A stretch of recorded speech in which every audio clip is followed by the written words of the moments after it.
Ya, Ya, entonces esperamos unos minutos y luego te presento. Solamente tengo ya. 29 chicos ahorita, ¿ya? Perfecto, perfecto. Ya, Ya, 5 Julie, está minutitos bien. más. Ya, Ya, Julie, está bien. ok.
Doctora Pinto, creo que ya tenemos un buen número de alumnos, ya podemos empezar. Voy a presentarla para dejarla exponiendo, ¿sí?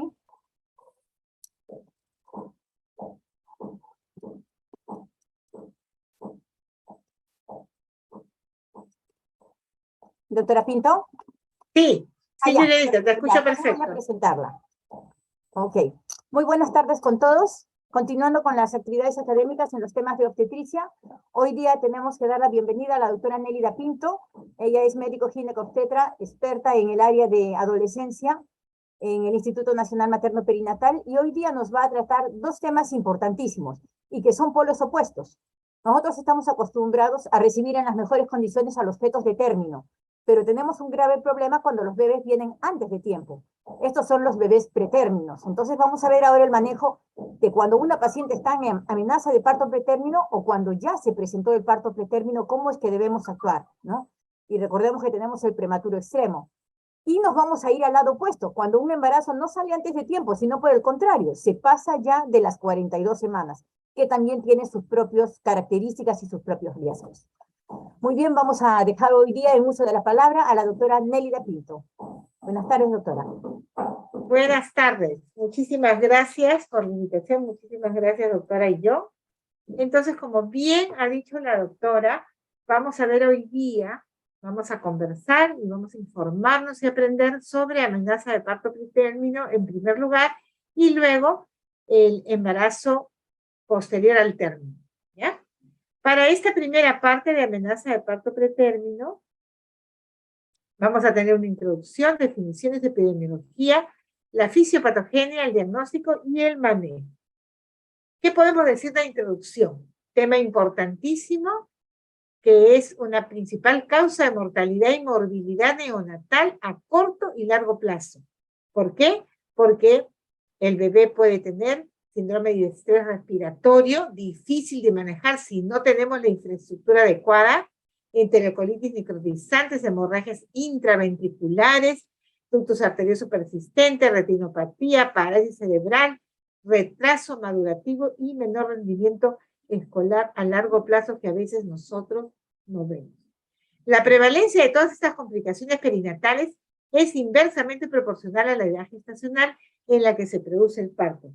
Quiere decir que mientras más pequeño sea el recién nacido, más complicaciones va a tener.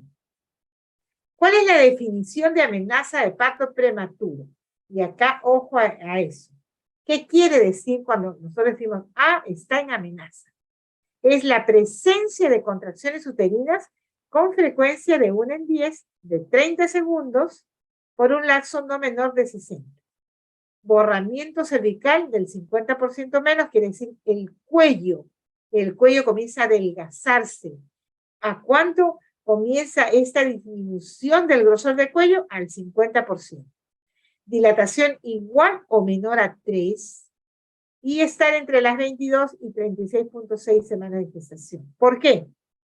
Porque cuando ya tenemos una dilatación de 2 en Williams o de 3 para adelante, ya estamos en el trabajo de parto, ya no es amenaza.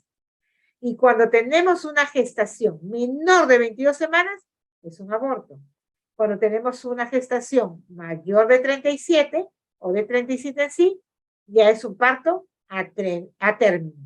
Entonces, el prematuro está entre este 22 y las 36 6 días y tiene que tener, si es amenaza, una dilatación que no supere los 2 centímetros y que tenga contracciones solamente 1 en 10 de 30 segundos y no más de 1 minuto. ¿Ya? Entonces, esta es la amenaza. El parto pretérmino, como ya les estaba diciendo, ocurre antes de las 37 semanas de gestación, menos de 259 días. Y el trabajo de parto pretérmino es la presencia de la dinámica uterina que origina modificaciones cervicales. ¿Por qué hay modificaciones cervicales? Porque hay contracciones uterinas. Y eso hace que el cuellito comience a borrarse más del 50% y una dilatación de 3 a más. Amenaza es menos del 50% y la dilatación es menos de 3 centímetros y las contracciones son evidentes. ¿Ya? Entonces, ya tenemos definición de amenaza, que no es una dilatación franca, que las contracciones son solamente 1 en 10 y que duran menos de 1 minuto. Parto pretérmino, cuando ya empieza la mayor dilatación y está en menos de 37 semanas, y el trabajo de parto pretérmino, cuando está en trabajo, es que dilató más de 3 centímetros y ya hay modificaciones del cuerpo. Estas son las definiciones. Y en función de la edad gestacional en el momento del parto, ¿qué tenemos? El prematuro extremo. A ver, nos acordamos de esta palabrita. Prematuro extremo. ¿Qué es el prematuro extremo? Es el recién nacido prematuro cuyo parto se produce antes de las 28. Antes de las 28 semanas, chicos. Y representa el 5% de los partos pretéritos. Prematuro grave, que nace entre las 28 y 31, representa el 15%, prematuro moderado entre las 32 y 33, y el prematuro leve entre las 34 a 36, el 60% de los partos pretéritos. ¿Qué quisiéramos nosotros tener cuando aparece esta entidad que es el parto prematuro? Por lo menos tener un prematuro moderado o leve.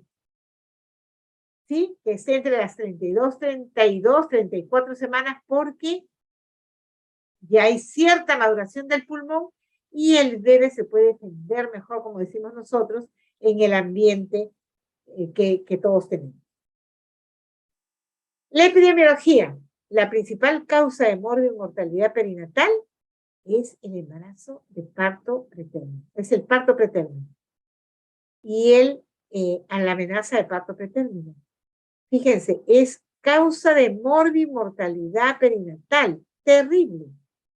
Excluidas las malformaciones congénitas, es responsable del 75% de muertes perinatales y 50% de anormalidades neurológicas. O sea, tiene consecuencias en el momento de la entidad obstétrica, sí. Tiene consecuencias posteriores para el bebé, también.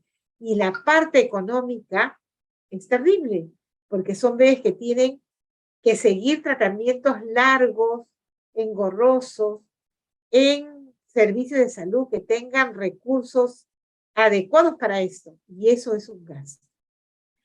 La frecuencia en el mundo permanece constante entre 5 al 10% del total de partos, pero se da más en los países en vías de desarrollo.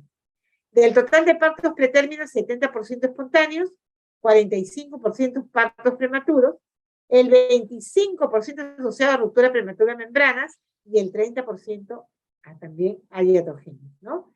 Quiere decir que es importante que nosotros sepamos identificar primero un inicio de trabajo de parto, después manejar bien el parto, que no se rompan las membranas antes de tiempo, y lo otro es que las gestaciones lleguen hasta las 36 semanas. ¿Y de qué va a depender eso? Va a depender del control prenatal que bien ustedes ya han estado aprendiendo tanto en seminarios, en casos clínicos y en las mismas teorías. El buen control, la buena atención prenatal, desde el primer trimestre enfocándose a ello, va a ser que una gestación pueda llegar hasta tener las 37 semanas. ¿Qué antecedentes tenemos? Obstétricos, maternos, sociodemográficos y otros también, ¿no? En obstétricos, historia de parto pretérmino previo, es un factor de riesgo, antecedente de aborto del segundo trimestre de gestación, embarazo múltiple por la sobredistensión uterina y alteraciones vasculares como la hipertensión inducida al embarazo. Quiere decir que es importante en la historia clínica saber si ha tenido antes amenazas con otros bebés, es importantísimo. Si tiene antecedentes de aborto, también. Y lo demás que hemos dicho. En cuanto a maternos, cirugía cervical, porque de repente ese cuello va a tener alteraciones diferentes, anomalías uterina congénita, como el LES, dilatación cervical de grados uterinos, o sea, que haya tenido alguna instrumentación en el cuello, antecedente de cesárea anterior, en dilatación completa, porque también ese cuello ya se hace como más, más liviano a las contracciones y puede abrirse, y en los embarazos lineales extremos. Sociodemográficos, hábitos nocivos, ahora los jóvenes y las mujeres fuman más, queda bajo peso al nacer, eso tiene un IMC menor de 19, periodo intergenésico corto, un embarazo tras otro, periodos de entreparto y concepción en la siguiente gestación menor de 18 meses, eso está aprobado también, la raza negra, afroamericana, estrés materno y pobreza. ¿Y por qué el estrés materno y pobreza? Porque hace que la condición mental de la embarazada sea alterada. Y eso va a hacer que todas sus hormonas funcionen diferente. Entonces, ¿las condiciones psicológicas y sociales afectan a una gestación? Sí. Pueden dar un parto prematuro también.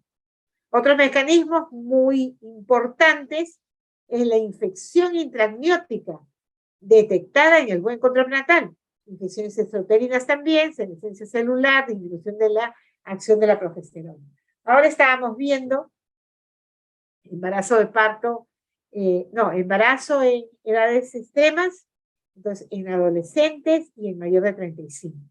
Tiene que entrar aquí, también entra en estos factores de riesgo para las adolescentes o para las mayores de 35 años. Entonces tenemos la infección, importante hemos dicho, vaginosis bacteriana. ¿Qué tenemos dentro de esta infección? Vaginosis bacteriana. ¿Dónde la vamos a diagnosticar? En la consulta, en la atención prenatal. Aumenta 1.5 a 3 veces el riesgo, fíjense, la vaginosis. Ya saben ustedes qué vamos a hacer con la vaginosis, una laminita, ponemos ahí la secreción y hacemos nuestros exámenes. La corionitis clínica, que es que se encuentra ureoplasma urealítico, micoplasma, garnerela, pectostreptococos, bacteroides. Importante, se hace una infección en todas las membranas y comienzan las contracciones y el parto prematuro. Complicaciones médicas, hipertensión, diabetes, enfermedades renales, anemia, sífilis. Más todavía si tenemos embarazos a edades extremas. Complicaciones obstétricas, preeclampsia, ruptura de membranas, embarazo múltiple, las hemorragias de la segunda mitad del embarazo, el polidragmio, que da mayor volumen, ¿no? Entonces ya no hay espacio para eso y comienzan las contracciones. O de lo contrario, cuando no hay nada de líquido, oligoano. ¿Trauma obstétrico también puede ser un factor de riesgo? Claro que sí. Un trauma, se cayó, se golpeó, la asaltaron. Y la cirugía abdominal, porque a veces pasa que está embarazada, pero le da apendicitis y tiene que operarse. Está embarazada y se complica con cálculos a la vesícula y tiene que operarla. Y toda esa cirugía abdominal que se ha realizado en la gestante hace que después comience el útero a tener contracción. La fisiopatogenia. Esta residuo en las membranas comienzan a activarse, a tener alteraciones que nos den contracciones uterinas y de allí cambios cervicales por la activación del eje hipotálamo hipoficiario. Hay una isquemia uteroplacentaria, hay una inflamación local o sistémica. Hemos visto que todo esto puede determinar que las residuos de las membranas se alteren. Hay una hemorragia residual, hay una distensión uterina. Estos factores son los que hacen que las residuos de las membranas comienzan a producir proteasas, uterotoxinas y comience la dilatación o la disfunción cervical, las contracciones y a veces la ruptura de las mismas membranas. Entonces, tiene que ver con los factores hormonales, isquemia uteroplacentaria, la inflamación local del sistema, que están los gérmenes, las hemorragias residuales en la misma decidua y la distensión uterina que hemos visto que puede ser por polidragmio, por fetos múltiples, porque tengan una gestación más mioma, porque haya trauma, todo eso incide sobre las residuos. Entonces hay factores neuroendocrinos, factores miometriales, factores fetales propios, factores cervicales, todos que van a desencadenar en que se produzcan las colagenasas, el ácido hialurónico, los sulfatos condroitínicos del agua y hagan que el cuello se abra. Vengan las contracciones, se abre el cuello, dilata y comienza el trabajo de parto pretérmino. Diagnóstico. Siempre va a ser, ya hemos hecho varias clases, ya ustedes hacen sus seminarios, hacen sus casos clínicos y ven la importancia de la historia clínica. Los antecedentes y factores de riesgo. Importantes, ¿verdad? Ah, también tuvo amenaza de parto pretérmino en el primer y el segundo embarazo. Y no está puesto en la historia clínica. Entonces ya nosotros sabemos que este embarazo tenemos que cuidarlo porque tiene mucho riesgo de volver a ser amenaza de parto pretérmino, el parto pretérmino y tener un bebé pretérmino. Después el cuadro clínico, presencia de ruptura de membranas, ver la vagina, tiene lesiones, tiene flujo vaginal, eso hay que ver en el examen. Y los exámenes y las pruebas de bienestar. Entonces, el diagnóstico va a estar hecho por la historia clínica, base en los antecedentes, con los factores de riesgo, el cuadro clínico en sí, no solo la parte obstétrica, sino todo el examen físico completo, y los exámenes y las pruebas de bienestar fetal. Entre los exámenes auxiliares que tenemos, su hemograma, su grupo sanguíneo, el examen de orina con urocultivo. Acuérdense que en el control prenatal no solo es examen de orina, tenemos que sacar siempre urocultivo. Examen de secreción vaginal que se debería hacer a toda gestante, que viene con flujo, y cultivo endocervical. También se puede tomar fibronectina fetal, su presencia en valores mayores de 50 nanogramos en la secreción cervical incrementa el riesgo de parto pretérmino. Y estriol en la saliva tiene un incremento importante de 3 a 4 semanas antes del trabajo de parto en el parto pretérmino. ¿Cuál es el manejo? Tenemos que ver entre la ecografía que nos da la longitud cervical. Ahora nosotros tendremos que, siempre que tengamos una sospecha o ya el diagnóstico de una amenaza de parto pretérmino, usar la ecografía como un examen de bienestar fetal importantísimo con la medición del cuello. Estamos hablando del cervix, del cuello cervical. Entonces eso nos da una predicción de parto prematuro espontáneo. El acortamiento de este cuello es uno de los primeros pasos que conducen al trabajo de parto. Si el cuello se va acortando, se va achicando, entonces vamos a tener trabajo de parto. Es estable entre las 14 y 18 semanas. Luego de esta edad, la disminución gradual es normal, siempre se achica un poquito. Las condiciones, ¿cómo yo voy a hacer este examen de medición del cuello? Vejiga vacía, el orificio cervical interno y el externo deben ser visibles, el labio anterior y posterior deben tener el mismo grosor. Sin parto pretérmino previo se realiza entre las 18 y 24 semanas y cuando está en el trabajo de parto pretérmino previo entre las 14 y 16 semanas. Entonces, ¿qué vamos a ver? Menor o igual de 20 milímetros sin parto prematuro previo y cuando es menor de 25 milímetros con parto prematuro previo. Esto nos va a dar el diagnóstico. Si tengo menos de 2.5 y ha tenido parto prematuro, ya estoy en riesgo. Y si está menor de 20 milímetros sin trabajo de parto prematuro, también estoy en riesgo de que tenga ya inminentemente un parto prematuro. ¿Por qué? Porque el cuello mide normalmente 3.5, pero está normal en 3 o 2.8 o mayor de 2.5 cuando estamos gestando, pero nunca debe estar menos de 25 milímetros cuando tengo parto prematuro previo, o menos de 20 milímetros sin parto prematuro previo, porque si estoy en estas cantidades que son menos de 2.5, ya estoy hablando de que tengo inminentemente un trabajo de parto prematuro. ¿Ya, chicos? Entonces, ¿qué tenemos que hacer en el manejo del parto pretérmino? Hacer una prueba que es una ecografía con medición de la longitud del cuello. Medición de la longitud del cuello. ¿Ya, chicos? Entonces, ¿qué nos va a predecir? El parto pretérmino, su acortamiento y las condiciones ya les había dicho. Acá está, miren, acá está el dibujo. Acá es como nosotros vamos a ver el cuello, que tiene que estar visualizado al labio anterior y posterior, y de la misma dimensión, ¿sí? Y vamos a medir. Cuando hay una T, está normal. Cuando ya comienza a abrirse, miren cómo se va abriendo y semeja un Y, ya estoy teniendo modificaciones que están diciéndome que este cuello se está acortando. Cuando hay una D, ya está inminentemente casi para abrirse.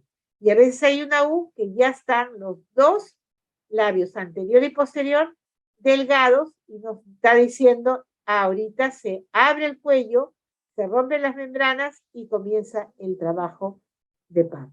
¿Ya?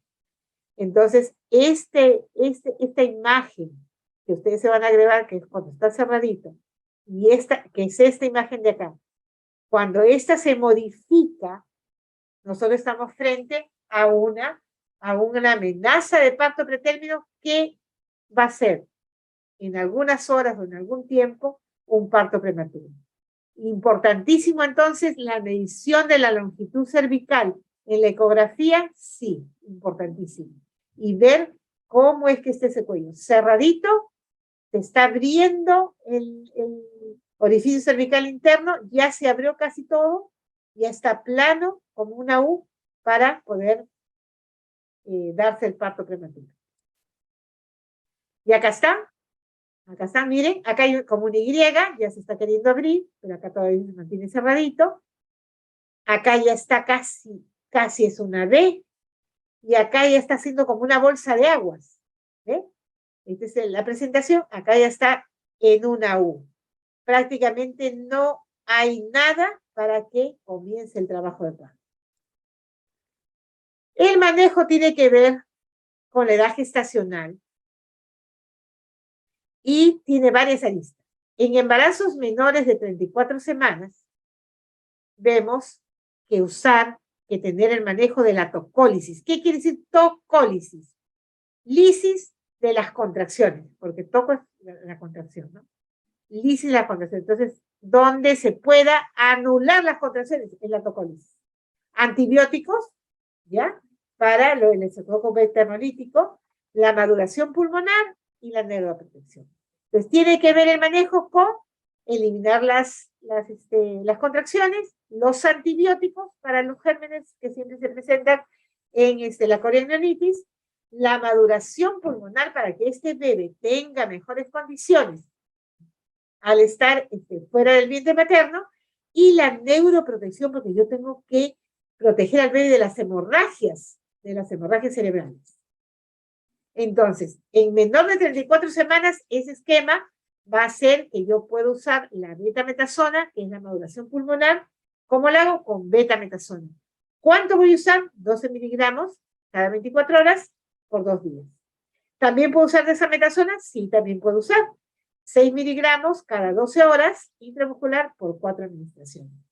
Mayor incidencia de sexo y portabilidad que la betametasona, en algunos reportes se han descrito, pero de todas maneras el RR o el IC es bajo. Entre las 26 y 34 semanas de edad gestacional se deben colocar los corticoides. Se dice que después de las 34 ya no se debe usar porque ya tenemos cierta maduración pulmonar, pero a veces se usa para evitar entre 34 y 36, que todavía es prematuro. Ustedes pueden decir, ¿y por qué ya no se usa? Uno, porque hasta las 34 ya hay cierta maduración pulmonar. Después de las 34 ya no sería muy necesario, pero a veces se usa para proteger el cerebro, para proteger lo que hemos dicho, la neuroprotección, que es para evitar las hemorragias ventriculares. ¿Ya? ¿Qué otro manejo tenemos para este parto pretérmino? Los AINES, fíjense, también podemos usar AINES. La indometacina, probablemente eficaz por estudios de Cochrane, seguro para la madre, algo inseguro para el feto, alteraciones de la función renal a veces existen, y hay un cierre precoz del ductus arterioso. No debería utilizarse de forma rutinaria y considerándola como una segunda opción. Betamiméticos también se pueden usar, disminución de parto prematuro, y no disminuye en sí la mortalidad perinatal, pero es una opción usar betamiméticos. Isosuprina, ritrodrina son de su uso, Y el sulfato de magnesio también es un manejo de tocólisis y nos da el beneficio de la neuroprotección. Protege al cerebro del bebito prematuro a que tenga hemorragia. Entonces, el manejo se da con los AINES, la indometacina, los vitamiméticos, que es lo que usamos más, disminuye mucho el parto pretérmino, y el sulfato de magnesio. No tenemos en el Perú atosiban, pero es una buena medicina, un buen elemento para la modificación química de la oxitocina, inhibe la acción de dicha hormona, o sea, inhibe la contracción, menos efectos secundarios, y considera actualmente como igual opción que el nifedipino. Y nifedipino si tenemos estudios randomizados, estudios que dan evidencia científica, nos dice que podemos usarlo, mayor eficacia en parto prematuro, disminuida mortalidad perinatal y disminución de efectos secundarios también. Entonces, ¿qué podemos usar? Nifedipino. ¿Y cómo usamos el nifedipino? Lo usamos una tableta o 2 tabletas de nifedipino de 10 miligramos cada 20 minutos por 3 dosis, 10 miligramos cada 20 minutos por 3 dosis, y vamos viendo si las contracciones se anulan, ¿no? Si se anulan, comenzamos a dar ya la vía de mantenimiento y todo el otro manejo que tenemos que hacer con la paciente de amenaza de parto preterno. Entonces, ¿cuáles son los objetivos del manejo? ¿Para qué hago yo la tocólisis? Que hemos dicho que la tocólisis significa anulación de las contracciones. ¿Para qué hago? Para retardar el parto al menos 48 horas. ¿Y para qué quiero retardar el parto al menos en 48 horas? Para poder poner las medicinas que hemos explicado ahora que nos dan la maduración del pulmón. ¿Con qué voy a madurar el pulmón? Con los corticoides. ¿Qué corticoides vamos a usar? La betametasona. ¿Sí? Si no tengo betametasona, habíamos dicho que podemos usar la dexametasona. Y lo otro es para trasladar al paciente a un centro especializado. ¿Por qué tenemos que trasladar al paciente a un centro especializado? Porque tenemos que hacer uso de un recurso importantísimo para el parto pretérmino, que es el ventilador para el recién nacido. Entonces, yo no puedo sacar a un bebé si no tengo una unidad donde puedan atender a este bebito que es pretérmino. Porque ¿qué va a fallar primero? ¿En qué nos estamos nosotros todo el manejo radicando? En el pulmón del bebé. El pulmón del bebé es importantísimo, pues el bebito no puede respirar. ¿Qué hacemos? Se ahoga. Si no tenemos un ventilador, un CPAP, algo que le dé el oxígeno que necesita, se ahoga.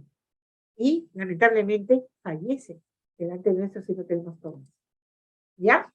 Entonces, el manejo de la tocólisis en mantenimiento, controversial. Algunos, las evidencias científicas dicen que nosotros tendríamos que tener esta tocólisis o este manejo 48 horas, decidimos allí, lo trasladamos, o de una vez se termina el embarazo en el mismo sitio donde estamos, pero de allí tiene que el bebé tener un lugar, un espacio especializado con gente capacitada para atenderlo. Y eso es lo que a veces no tenemos, y por eso ustedes de repente van a ver en los servicios de salud, en Maternidad de Lima, pacientes hospitalizadas con amenaza de parto pretérmino y con dosis de mantenimiento 1, 2, 3 días, con RPM pretérmino, o sea, ruptura prematura de membranas, más de 2, 3 días porque estamos esperando que aparezca un ventilador. Porque ¿qué hacemos? Sacamos al bebé y después, ¿dónde lo ponemos? ¿Dónde lo ponemos para que pueda seguir su desarrollo? Y muchas veces necesita el ventilador permanente. Entonces, también hay manejos de mantenimiento con progesterona. Acuérdense que la progesterona produce inhibición de la contracción de la fibra lisa del útero. Y el estrógeno más bien produce la contracción. Entonces, si yo le doy progesterona, la fibra del músculo del útero se va a tranquilizar y no se va a contraer, ¿ya? También hay el tratamiento, como yo les digo, van a ver ustedes en Maternidad de Lima, nifedipino. El nifedipino lo usamos como bloqueador de calcio para que me anule la contracción en la musculatura del útero. pero se supone que el objetivo es la maduración pulmonar y trasladar al paciente. Pero a veces eso tiene que demorar un poco más de días porque no tenemos la suficiente capacidad para poder mantenerlo en una UCI neonatal. No se recomienda la tocólisis de mantenimiento en una vez controlada la amenaza de parto pretérmino, es la mejor recomendación. O sea, si yo diagnostiqué, si yo sé que tiene una coriamnionitis, si yo sé que tiene una ruptura de membranas, yo sé que este parto es inminente, tengo que solucionar ya. No puedo estar yo con un bebé tanto tiempo. Pero ¿por qué se tiene un bebé a una gestación de una amenaza de parto pretérmino más de lo normal? Porque a veces no tenemos el recurso que es la UCI neonatal, ¿ya? Pero la evidencia científica dice que es mejor. Damos la tocólisis en 48 horas, máximo 72, y de allí definimos qué se hace con el bebé. Los manejos con el antibiótico, ¿no? Para el estreptococcus. Debe administrarse tratamiento en casos de fiebre, siempre, fiebre, ruptura prematura de membranas, igual a mayor de 18 horas, bacteriuria positiva, antecedente de hijo anterior con sepsis. ¿Ah? Con sepsis. Entonces, fiebre, ruptura de membranas, bacteriuria positiva del estreptococcus del grupo beta, antecedente de hijo anterior con sepsis, se interrumpe el tratamiento siempre y cuando el parto no sea inminente. Esquemas con penicilina benzatídica, penicilina clindamicina son las adecuadas. Las profilaxis con antibióticos en mujeres con membranas íntegras y sin evidencia de infección no está justificado. Eso es para que ustedes aprendan que la evidencia científica no justifica que uno ponga preventivamente las cosas.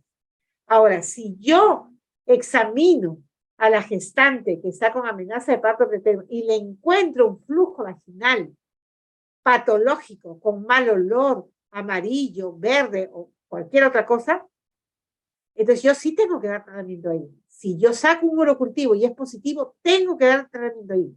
Si yo saco un examen de orina y hay una bacteriuria, tengo que dar tratamiento también. ¿Ya, chicos? Pero sí, porque le dé para prevenir, tú está todo bien, pero voy a prevenir el parto pretérmino, ¿te doy antibiótico? Tampoco. ¿Ya? La neuroprotección. La parálisis cerebral es una causa más frecuente de discapacidad motora severa en la infancia, 2 a 3 de cada 1000 nacidos. La prematurez es el factor de riesgo más importante, entonces yo tengo que manejar esto de la neuroprotección. Riesgo inminentemente de parto prematuro, de RPM, parto prematuro con membranas íntegras, y en el parto prematuro iatrogénico también hay. 24 a 34 semanas, no continuar más de 24 horas con la neuroprotección y se interrumpe en el momento del parto. ¿Con qué hago la neuroprotección? Sulfato de magnesio. Dosis de ataque, 4 gramos en 20 minutos y luego mantenimiento 1 gramo por hora.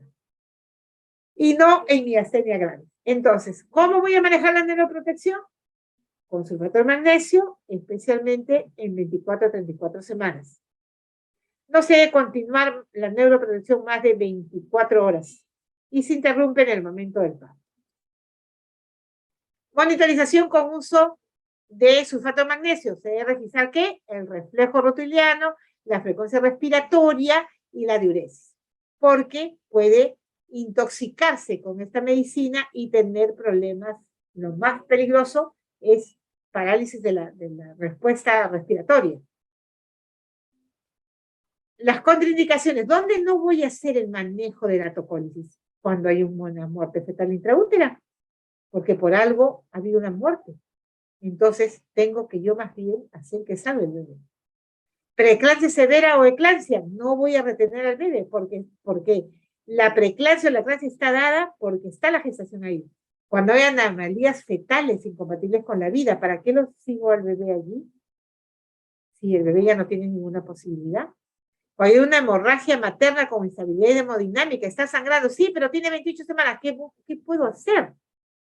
Tiene 28 semanas, yo sé que el bebé se puede morir, pero tengo que terminar el embarazo. Cuando hay una coriamnionitis, ya está prohibido el manejo de la tocólisis. Y cuando hay una contraindicación materna, al tocolítico, ¿no? Medidas preventivas, lo más importante, lo que ustedes tienen que aprender. Diagnóstico y tratamiento de la bacteriuria, cerclaje cervical, si tengo una alteración en el cuello que haga que ese cuello se abra siempre, incontinencia cervical, dejar de fumar, los hábitos nocivos, el estrés, la nutrición tiene que ver mucho con la fibra del útero, con las infecciones vaginales, con las membranas que sean más fuertes a la distensión del propio líquido amniótico. Y el adecuado control prenatal que hemos dicho, la inversión de la pirámide, quiere decir que vamos a ponerle atención mayor a ¿dónde? ¿A qué trimestre? El primero. No al segundo y al tercero también, pero más en el primero. No al tercero como era antes. Antes solo era el último trimestre. No, el primer trimestre. Y eso es lo que yo les quería contar de embarazo o de amenaza de parto pretérmino. Entonces, en amenaza de parto pretérmino, conclusiones, saber bien el diagnóstico, ¿está en amenaza? Está en trabajo de parto. Si está en amenaza de parto pretérmino, tengo que controlar esa amenaza poniendo una tocólisis, descubriendo cuál es la etiología por lo cual ha venido esta amenaza, que casi siempre son infecciones, sobredistensión, efectos mecánicos o enfermedades concomitantes. Lo otro, el manejo con la tocólisis, ¿para qué hago la tocólisis yo? Para retrasar dónde voy a ir referir al bebé y para poder lograr tiempo que el pulmón se pueda madurar. ¿Con qué hago la maduración pulmonar? Con los corticoides, betametasona o dexametasona. Y voy a poner tratamiento antibiótico cuando tenga la evidencia de que tengo la infección. Ahora vamos al embarazo prolongado o embarazo posttérmino. ¿Qué vamos a averiguar? La definición, factores de riesgo, fisiopatología, morbilidad y mortalidad, diagnóstico, exámenes auxiliares y el manejo. Como introducción, ¿qué vamos a decir? La importancia en la prolongación del embarazo ya fue puesta de manifiesto desde 1902, pueden creerlo, por asociarse a un mayor riesgo tanto perinatal como materno. Igual que la amenaza de parto pretérmino, acá tengo que ver tanto la parte de la madre como del bebé. Desde 1954, Clifford reconoció que el embarazo prolongado podría resultar en restricción de crecimiento intrauterino. No es que va a avanzar más la gestación y voy a tener un bebé más grande, más bello. No, al contrario, el bebé puede reducirse y puede quedarse más chiquito y no avanzar, no crecer más. ¿Y eso es perjudicial para el bebé? Por supuesto que sí.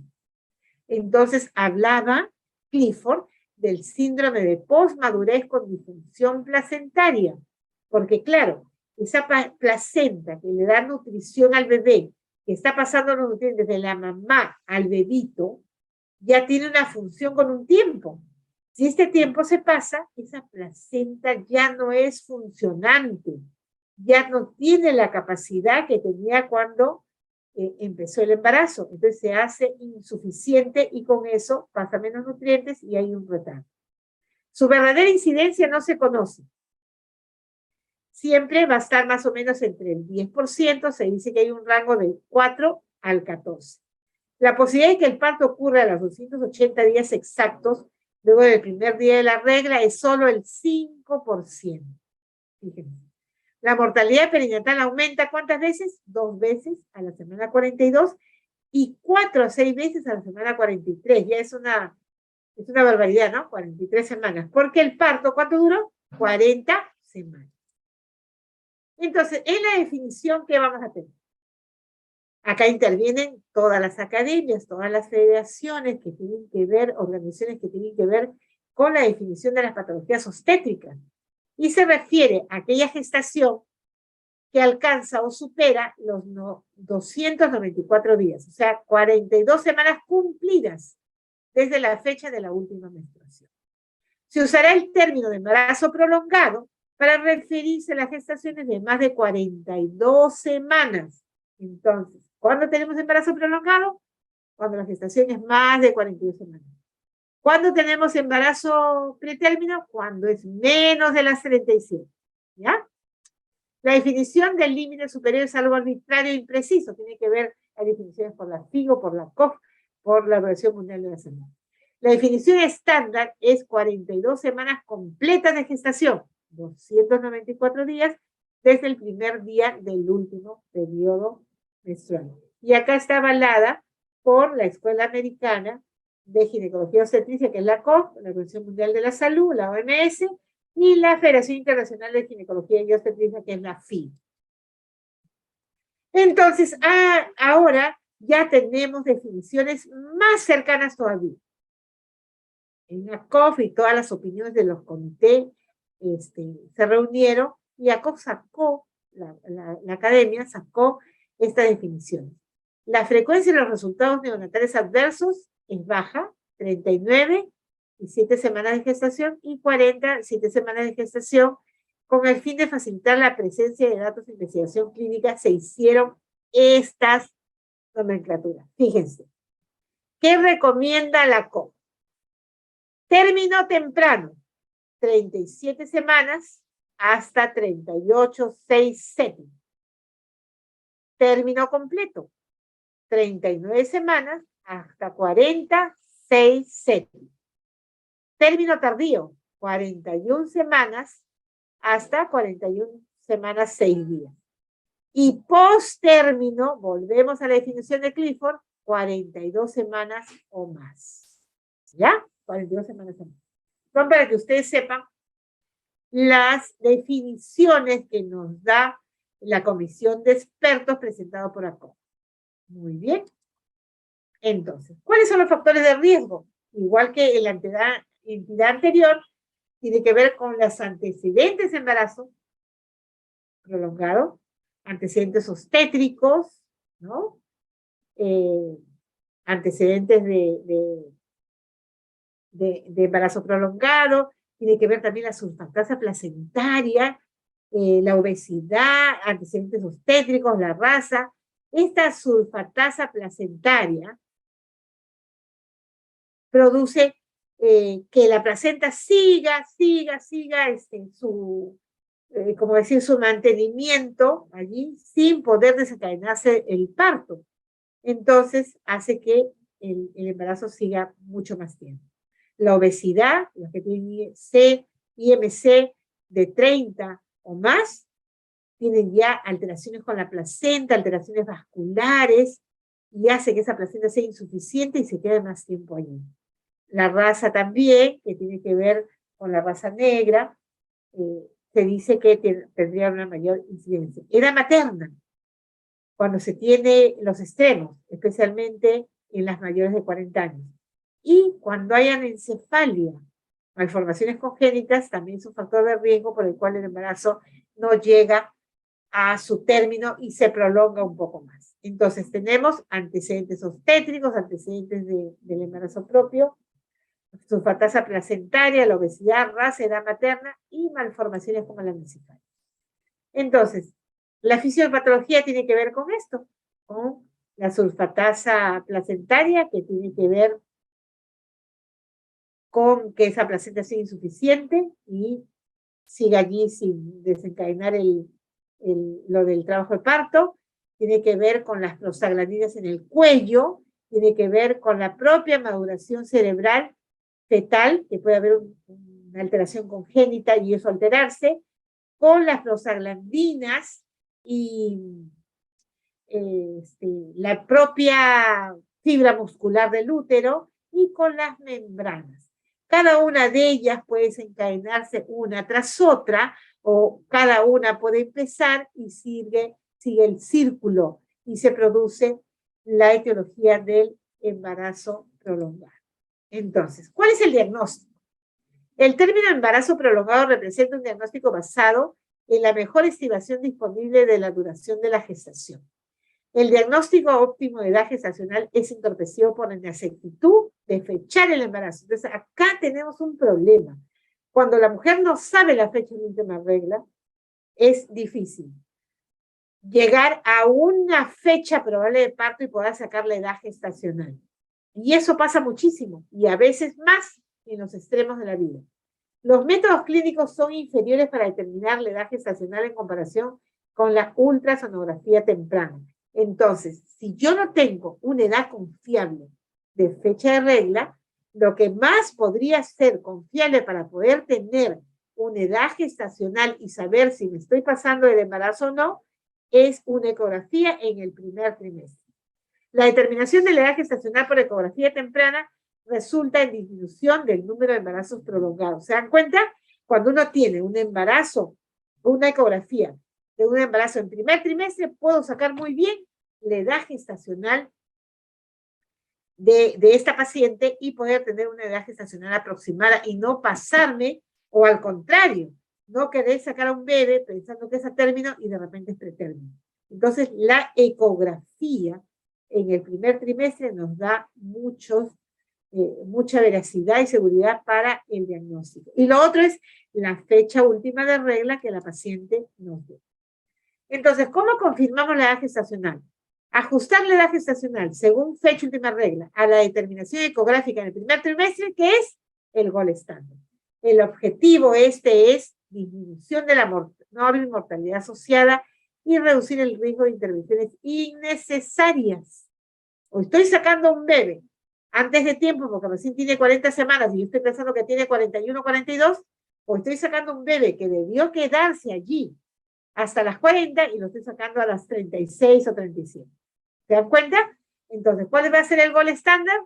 El ajustar la edad gestacional según fecha última regla con la ecografía del primer trimestre. Si la paciente tiene FUR conocida, debe tomarse la FUR ajustada a la ecografía más precoz. ¿Ya? No se olviden de eso. Predictores. 3 variables han sido identificadas como predictores independientes de mortalidad perinatal. Pequeño para edad gestacional, la edad materna mayor o igual a 35 años, y grandes para la edad gestacional, estuvieron asociados con un modesto efecto protector para la muerte perinatal. Volúmenes inferiores de 400 mililitros se asocian a complicaciones fetales cuando hay disminución del líquido amniótico.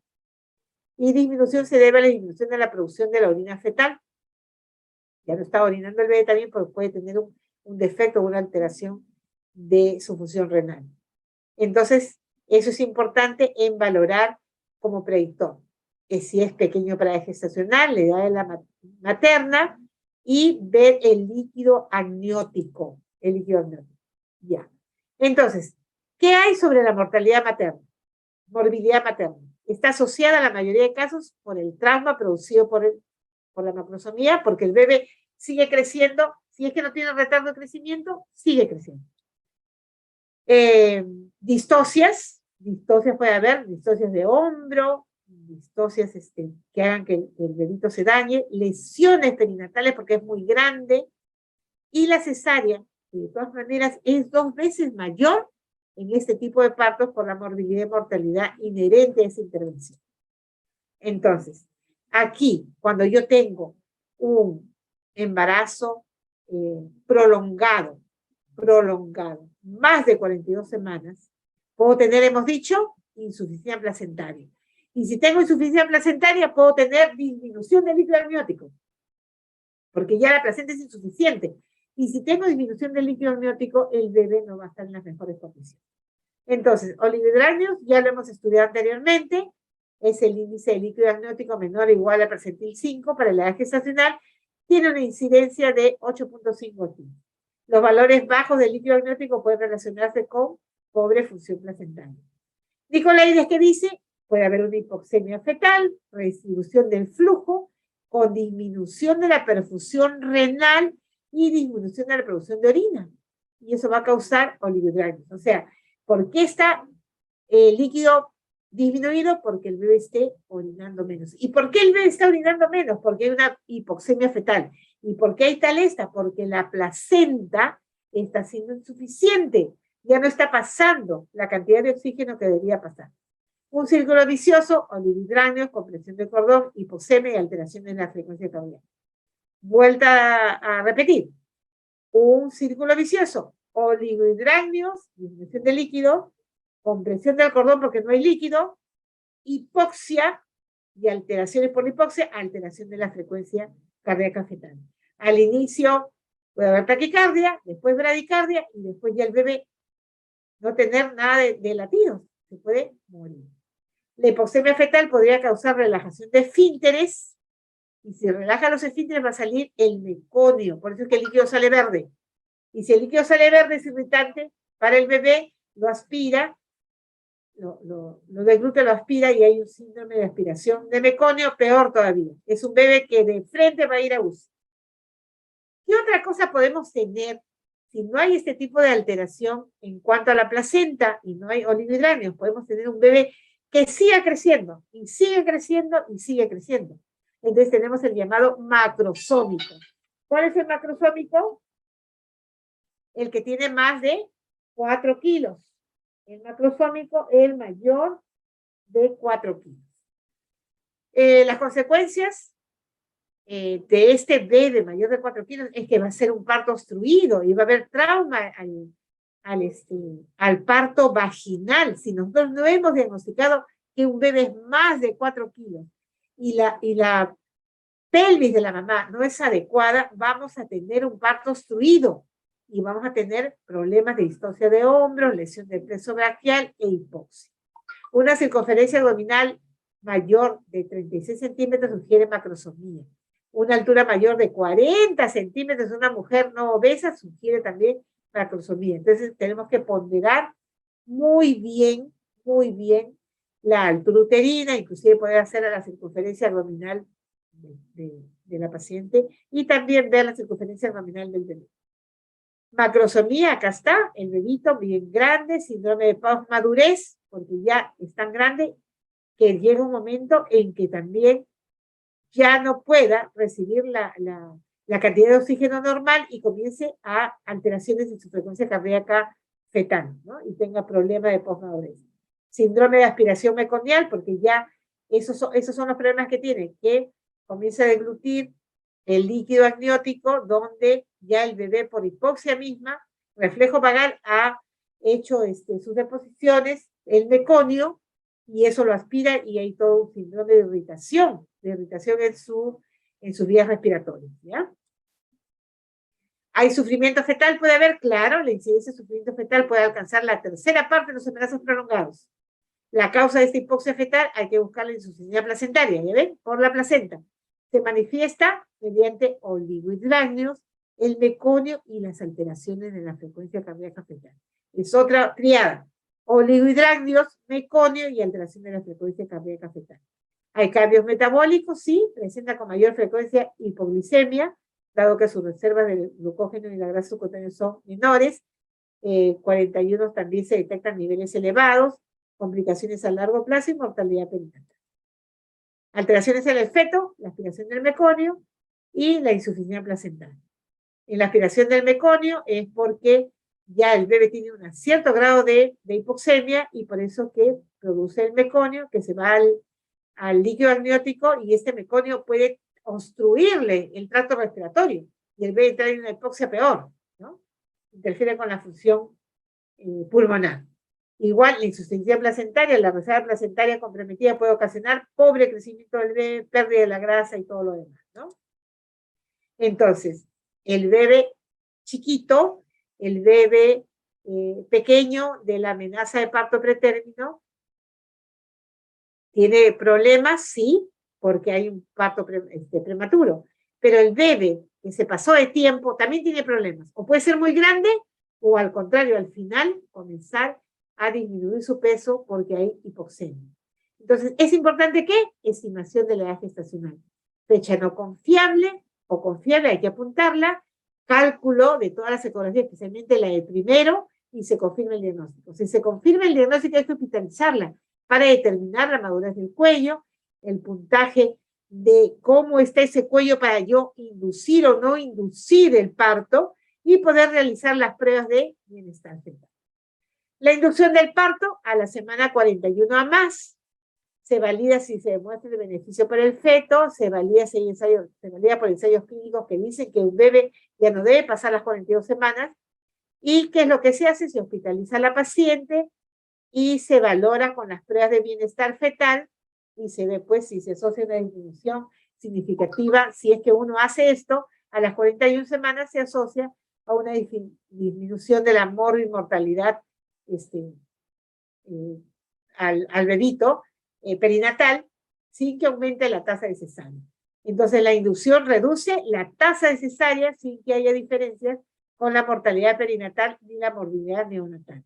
Entonces a las 41 semanas hay que hacer una inducción dependiendo de las pruebas de bienestar fetal. Pero no podemos quedarnos sin hacer nada tampoco, ¿verdad? No podemos hacer que una paciente venga de 41 semanas y mandarla a su casa. No, tenemos que asegurarnos.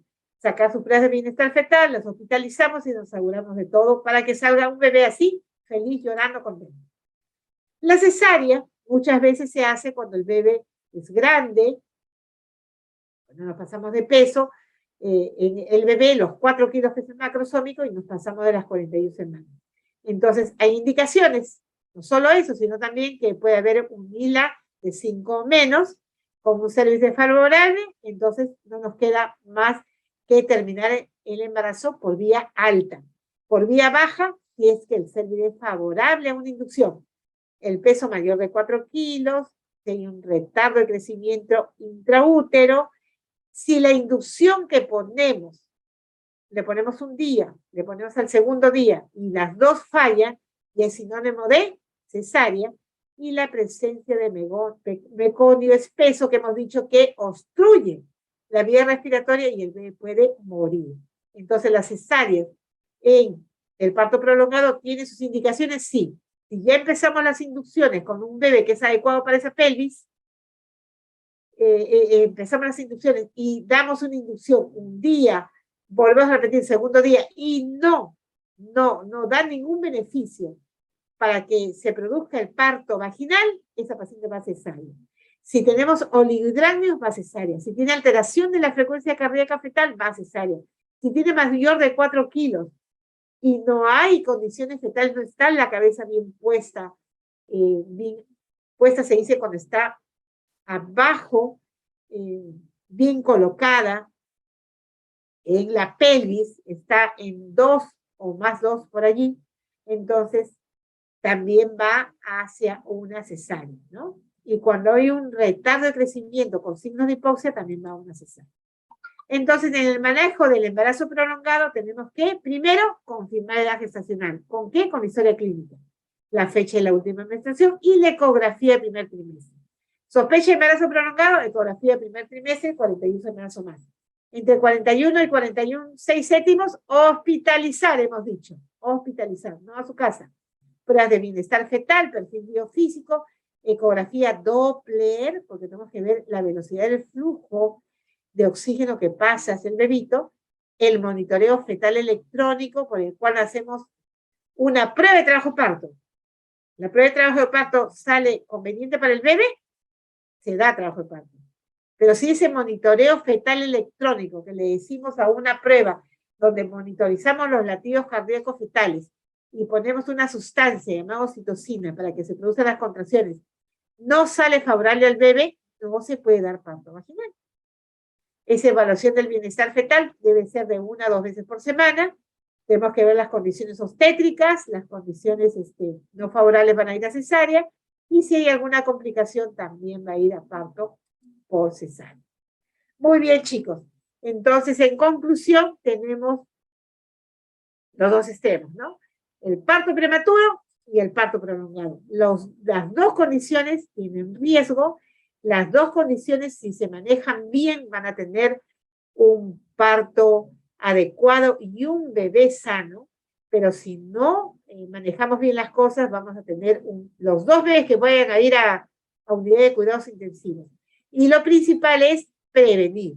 ¿Cómo vamos a prevenir? En el control prenatal, con la buena historia clínica, el buen examen físico y las ecografías del primer trimestre. No solo la ecografía, también todos los otros exámenes, ¿no? La hemoglobina, porque la anemia cuenta mucho aquí, el cultivo de la secreción vaginal, buscar si tiene cetococo del grupo beta, buscar si tiene infección urinaria, y poder educarla en todo este proceso del embarazo a fin de que tenga el mejor parto. Bien, eso es lo que les quería contar o informar el día de hoy sobre la amenaza de parto pretérmino y el embarazo prolongado, que es mayor de 41 semanas. Gracias, chicos. No sé, la otra y yo.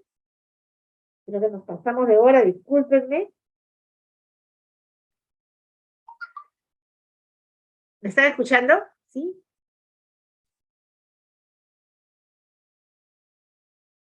¿Aló?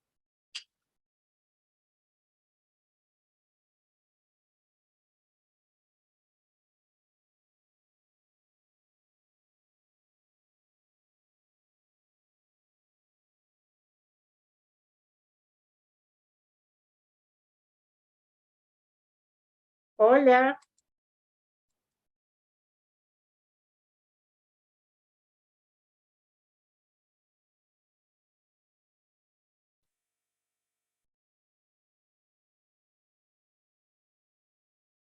Ya, acá hay una pregunta. Dice, si actualmente se prefiere maduración pulmonar o maduración sistémica. La maduración pulmonar es para madurar al bebito su pulmón, para que ese pulmón sea más fuerte. Entonces, siempre hasta ahora la evidencia científica nos dice que la betametasona es el mejor producto. La betametasona es intramuscular. Se pone 12 miligramos un día y se repite el día siguiente. Doctora, ¿hasta qué momento podemos usar autocólisis? Debemos usar hasta las 34 semanas, es la evidencia científica que nos reporta que es la mejor época para poner la maduración pulmonar. Y la autocólisis la podemos usar hasta antes de los 3 centímetros de dilatación.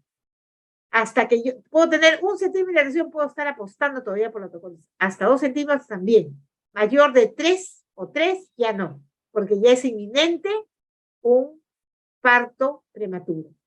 Dice, doctora, la progesterona también le damos para que se implante mejor el feto y disminuir las contracciones. Claro, la progesterona también lo usamos para que el bebito tenga mejor condición en cuanto a la implantación. Y lo otro es, cuando estamos ante una amenaza de parto pretérmino, la progesterona produce reposo de la musculatura.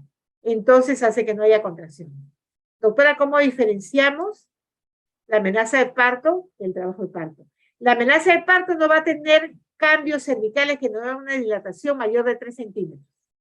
El trabajo de parto ya es cuando hay una dilatación de 3 centímetros. Para algunos autores, 2 centímetros. Pero ya hay esa dilatación mayor de esa cantidad. En amenaza estamos solamente en contracciones y a veces dehiscente 1 centímetro. Muy bien. ¿Se me escucha? A ver, alguien que me diga si todavía están allí, porque ya no escucho a la doctora Ayo. Para ya dar por finalizada la clase.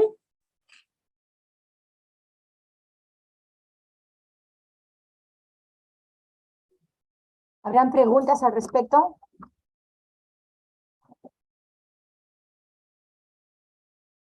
Yulita, he respondido las preguntas que están acá En en el chat. Sí. Ah, ya, perfecto. Ya no hay más preguntas entonces. Qué lindo, han preguntado un montón, me encanta. Ah, me alegro, me alegro. Muy bien, entonces, ya no habiendo más preguntas, vamos a dar por terminada la clase de hoy día. Nos estamos viendo el día sábado. Tenemos una conferencia primero, creo, esta semana no hay conferencia. La otra semana tenemos una conferencia justo con la doctora Pinto sobre Ajá. adolescencia. ¿Sí? Sí. Entonces nos vemos este sábado a las 9, tenemos 2 clases teóricas pendientes, ¿sí? Listo. Okay. Gracias. Gracias, Juliana. Gracias a todos. Hasta luego. Buenas tardes, cuídense.